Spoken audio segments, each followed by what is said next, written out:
Hey, what's up? JJ here, and today we're going to look at Lego Harry Potter magical creatures. There's a ton of creatures that appear in the Harry Potter universe, and a lot of them have come in Lego form in the various sets over the years. So I've taken a bunch of these creatures from various sets, and we're going to look at them all together. We're going to compare similar iterations of the same creature, and also compare different creatures of the same species. If you want to stay up to date with LEGO rumors, leaks, news, and reviews, click the subscribe button down below. But otherwise, let's get started. Long overdue for an update. We finally got in 2024 a new mountain troll, so we can officially compare it to the original. Both of them have pretty scary faces, but I love the size of the new mountain troll that was released in 2024. I think it just really captures the essence of the character.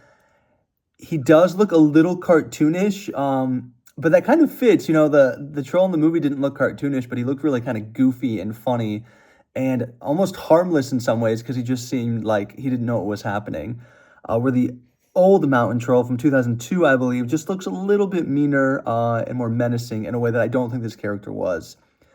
Great character. I don't expect to see this again in the Harry Potter Lego universe, probably for a while. But it's cool that we have him, and I like that we have a new updated version with the Big Fig features.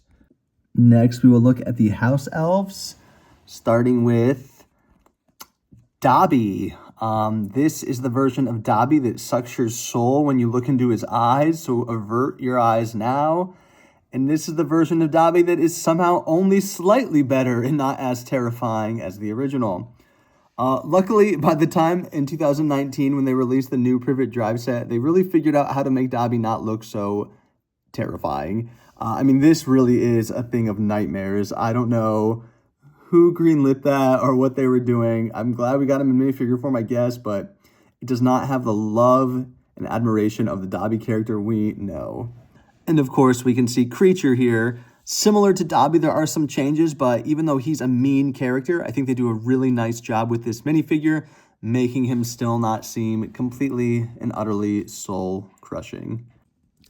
The Grindylow was a great addition to the Black Lake set in 2023, and as I was reviewing the 2005 Rescue from the Merpeople, I realized, is that what this is supposed to be?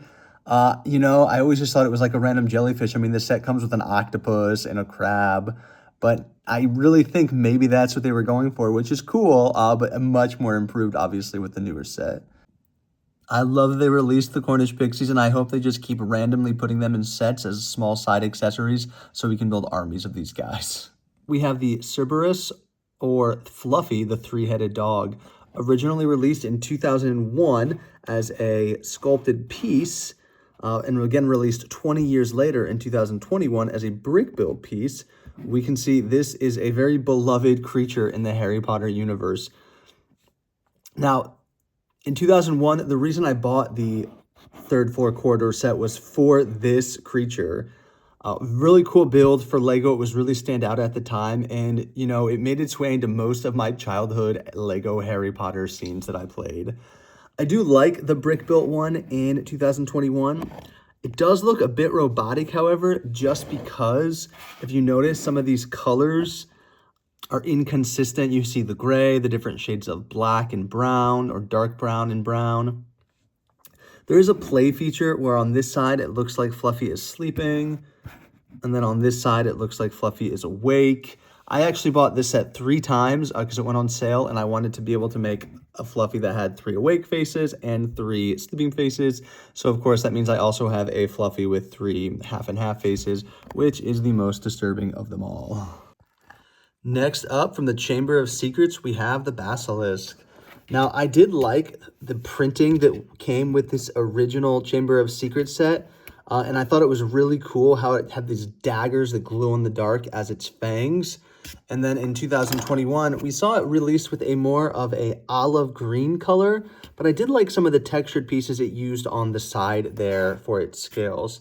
With that being said, what is this? Is this the same character, the same creature? I'm not understanding. There's the fangs. For me, the brick-built version just did not work, and a lot of it came down to the color schemes. I understand that, you know, it's a pretty dark colored character, and so you don't have to have these bright greens, but the black with the light gray, with the dark gray, with the jointed pieces, it wasn't very scary. But I like the first two iterations a lot. They were great. Here we see three iterations of Buckbeak.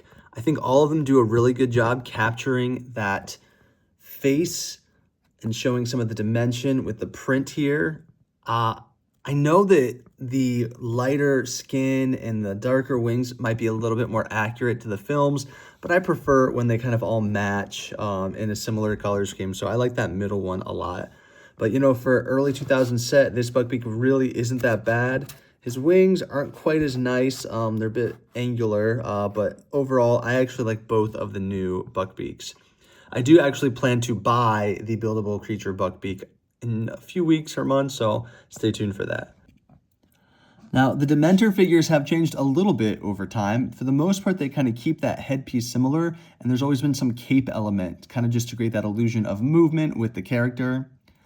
I definitely like how they've updated the face color and the mouth. If you look at the newest one, I mean, that's just really creepy, which fits the character well. I also like that they've given it more proper minifigure components. Some of these earlier ones just had more interesting builds. I mean, I don't know.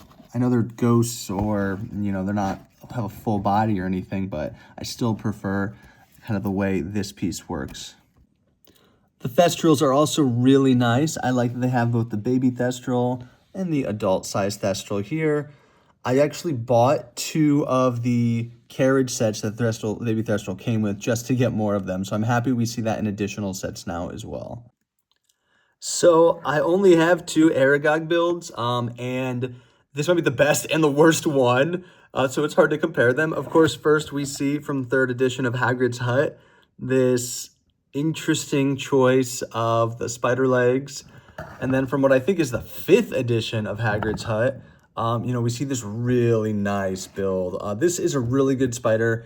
In general, I tend to avoid the spider builds for whatever reason. The Forbidden Forest sets, many iterations of it have not really spoken to me. When I was a kid, I didn't really care for it. It's the only 2018 Lego Harry Potter set that I don't have. So I usually don't like those, but I usually like Hagrid's Hut, and so these both come with Hagrid's Hut, and so I'm able to compare them.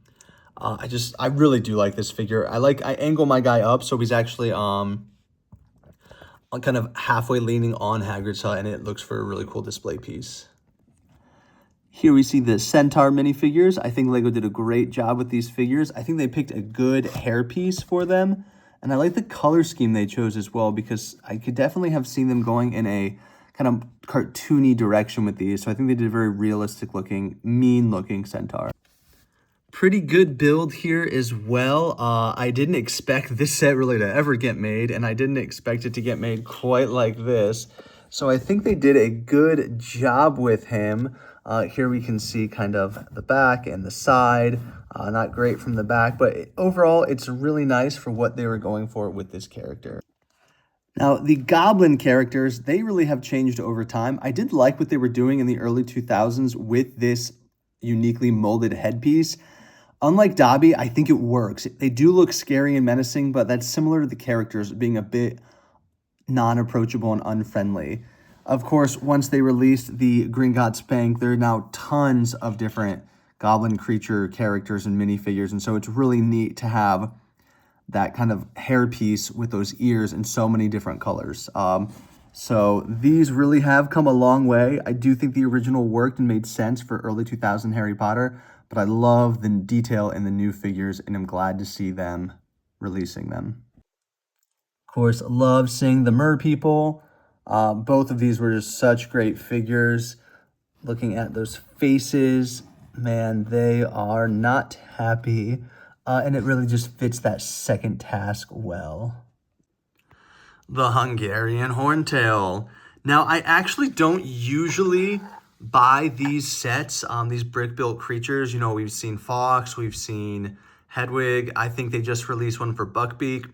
But I really liked the Hungarian Horntail one. I just felt like they did such a nice job, even with the rock plate where he was sitting on, his tail, his face, the wings flapping. So I was a huge fan. I like things that are in minifigure scale. And as you can see, the size of Harry Potter versus the dragon, this one makes a lot of sense. Now, the Hungarian Horntail that came out in the late 2010s just wasn't as great for me. Similar to the Basilisk with the Great Hall set in 2018, just some of these brick bill elements just didn't really work for the character. With that being said, I think they did a great job with his head and face, and the wings too. So they're definitely moving in the right direction. This eventually led us to that brick built character that is awesome. And here we see the Gringotts dragon that comes with Gringotts Bank. I think they do a great job with this dragon. It really kind of is the happy medium between that brick-built Hungarian Horntail and then the buildable creature version that we saw. They really take the best build features of both of those. So this is a great dragon character. They definitely tried with the fire dragon. It just seems a little lackluster at best. This could have been really cool. But instead we kind of just get this orange worm looking thing with fire. But I'm happy they attempted. Hopefully this is a character I'd like to see in the future for sure. You know, it is interesting how much the Harry Potter Hagrid minifigure has stayed so similar over the years, because when it was first released in 2001, this was a very kind of odd and unique way to do a bigger figure. But even though it's changed, you know, it really keeps that similar scale, and that's really cool to see. In general, mine is this one. I tend to like most of the Hagrid minifigures. Even the original, I feel like his face print really works for me with the hair and beard combo. Some of the newer ones, of course, are much better with the detailing, especially on his coat. And here we can see Madame Maxime. She is also a great figure. I really like how they brought back those tall legs and long arms. If you compare the leg and arm length to the original Madame Maxime's, you can see it really kind of makes the figure a little bit more realistic for the body size. Overall, great prints she's always had, so they've done a great job with this figure, and I like that they're still making changes to improve her even more. Thanks for watching. Go ahead and subscribe below to stay updated with LEGO's leaks, rumors, news, and reviews. Until next time.